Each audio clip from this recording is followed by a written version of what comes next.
प्रिय विद्यार्थियों, हमने पिछले लेक्चर में बात की थी स्केल की, मापक की। स्केल को किस तरीके से मानचित्र के लिए मानचित्र में प्रदर्शित किया जाता है उसकी विधियों की बात हम कर रहे थे, जिसमें मैंने आपसे पिछली बार डिस्कस किया था कि बाय स्टेटमेंट, एक वाक्य के रूप में या शाब्दिक रूप से किस प्रकार से स्केल को लिखा जा सकता है। 1 सेंटीमीटर इक्वल टू 1 किलोमीटर और 1 inch equal to 1 mile etcetera. इस तरीके से हम ये बता सकते हैं कि मानचित्र पर क्या दूरी है और वो धरातल पर कितनी दूरी को प्रदर्शित करता है। लेकिन इसकी अपनी लिमिटेशंस हैं, उसकी बात भी हमने की थी। आज मैं आपको दूसरी विधि के बारे में बताती हूँ।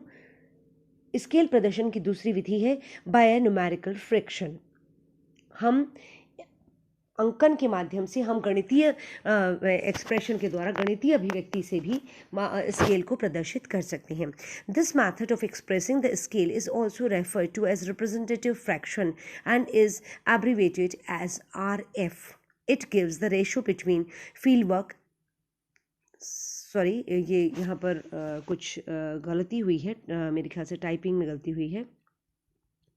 ये जो न्यूमेरिकल फ्रिक्शन की बात हम कर रहे हैं, इसे हम सामान्य या भूगोल की भाषा में जब हम प्रायोगिक काम करते हैं तो हम इसको RF कहते हैं, that is representative friction. Representative friction या प्रतिनिधि भिन्न। प्रतिनिधि भिन्न का मतलब है जो प्रतिनिधि करे किसी भिन्न अंकों के माध्यम से हम प्रतिनिधित्व जब करते हैं तो उस विधि को हम प्रतिनिधि भिन्न कहते हैं, रिप्रेजेंटेटिव फ्रैक्शन या RF के रूप में हम इसको कहते हैं, RF के रूप में उद्धृत करते हैं जब भी हम इसका जिक्र करते हैं। It gives the ratio between the distance on a map and the corresponding distance on the ground. ये भी वही बात कहती है, ये basically distance on a map, मानचित्र पर दूरी, और धरातल पर उसी दूरी को प्रदर्शित करने को जब हम गणितीय विधि के द्वारा प्रदर्शित करते हैं तो इसे हम RF या न्यूमेरिकल फ्रिक्शन के रूप में प्रस्तुत करते हैं। तो हम कह सकते हैं कि RF is distance on the map equal to distance on the ground. अब इसमें ये बात जरूर ध्यान रखने योग्य है कि हम RF को किस तरीके से दर्शाएं। अगर 1:100, 1:100 का RF है तो ये बात ध्यान देने योग्य है कि उसमें RF में दोनों इकाइयां, जो अंश और हर होता है, जो पहला है यानी 1 और 100, ये दोनों जो इकाइयां, ये दोनों जो संख्याएं हैं, ये दोनों जो मापन हैं, ये दोनों एक ही इकाई में होते हैं। हम ऐसा नहीं कहेंगे कि 1:100 का मतलब है 1 सेंटीमीटर 100 किलोमीटर को प्रदर्शित कर रहा है। हम ये कहेंगे 1 सेंटीमीटर 100 सेंटीमीटर को प्रदर्शित कर रहा है। 1 भी सेंटीमीटर होगा और 100 भी सेंटीमीटर होगा। इस रूप में इसको प्रदर्शित किया जाता है। The scale of a map is 1 centimetre to 10 kilometres. Convert this scale into RF. The scale of the map is 1 centimetre to 10 kilometres.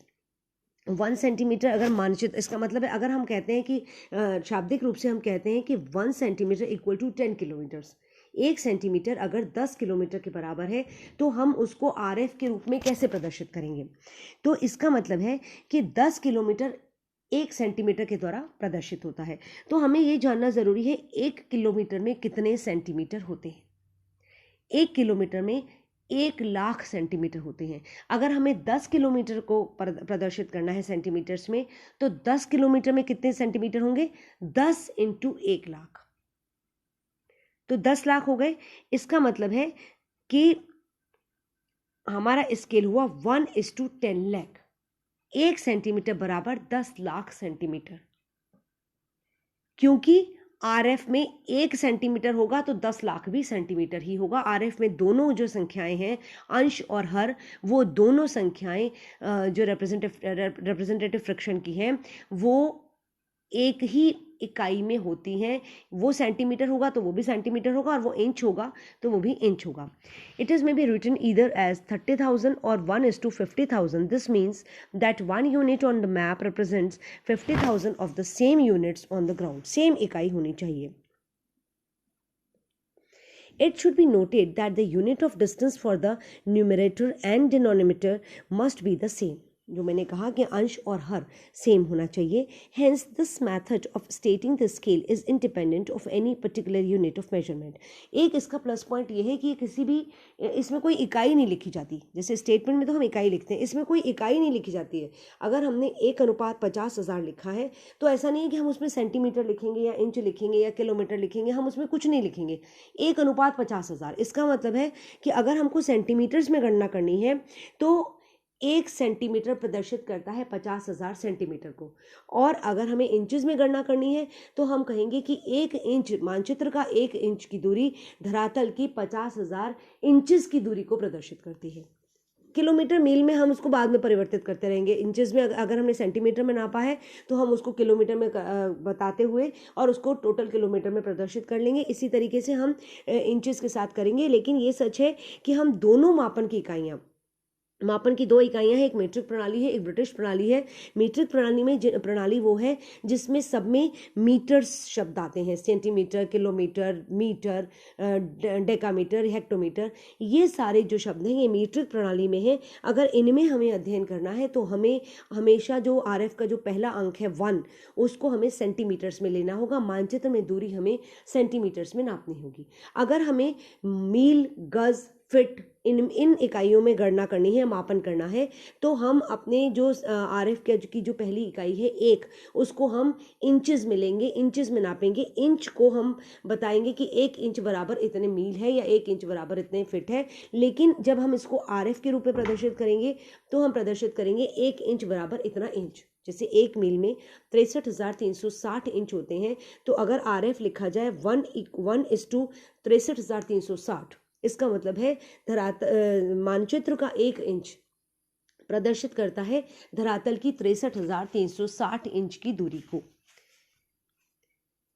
This method of expressing the scale is also referred to as a representative fraction and is abbreviated as RF. It gives the ratio between the distance on a map and the corresponding distance on the ground.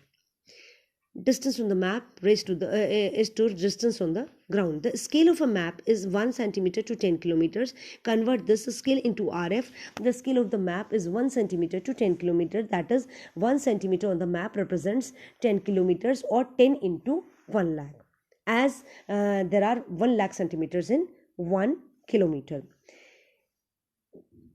This means that 1 unit on the map represents 50,000 of the or 1 lakh of the same units on the ground. It should be noted that the unit of distance for the numerator and denominator must be the same. Hence, this method of stating the scale is independent of any particular unit of measurement. It can be converted into any unit, and therefore in reading and making maps it has a universal application. Like, it can be used by any country according to that country's accepted unit of measurement. For example, in our country we use metric system of measurement. However, if a map is photographically enlarged or more often reduced, the RF will no longer be true and the linear scale is better.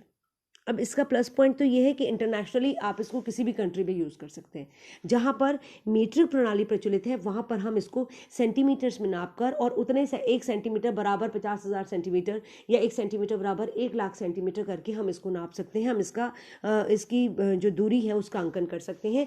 और जिन देशों में अगर British प्रणाली मापन की प्रचलित है तो वे इसे 1 इंच इक्वल टू 1 मील के तौर पर या 1 इंच इक्वल टू इतने इंचेस और फिर उसको मील में कन्वर्ट करके भी अध्ययन कर सकते हैं। तो इसलिए बहुत अच्छी चीज़ ये है कि अंतर्राष्ट्रीय स्तर पर इसको स्वीकारा जा सकता है और कहीं का भी व्यक्ति इसे इसके द्वारा प्रदर्शित स्केल के आधार पे मानचित्र का अध्ययन कर सकता है। लेकिन इसमें फिर वही प्रॉब्लम है जो हमारी स्टेटमेंट के द्वारा दी गई जो एक्सप्रेशन है हमारा स्केल का, उसमें है कि एक तो इसके बारे में जानकारी होना ज़रूरी है, मापन इकाइयों की जानकारी होना ज़रूरी है, और दूसरा वही कि यदि हम इसे एनलार्ज या रिड्यूस करते हैं, हम इसका अगर विवर्धन करते हैं या लघुकरण करते हैं अगर मानचित्र का, तो ऐसी स्थिति में फिर से वही होगा कि इसका स्केल बदल जाएगा, इसके स्केल में अंतर आ जाएगा और इसीलिए रेखीय स्केल की आवश्यकता वहाँ पर पड़ेगी। हम इसके आगे की बात अगले लेक्चर में करेंगे। आज के लिए इतना ही। Thank you.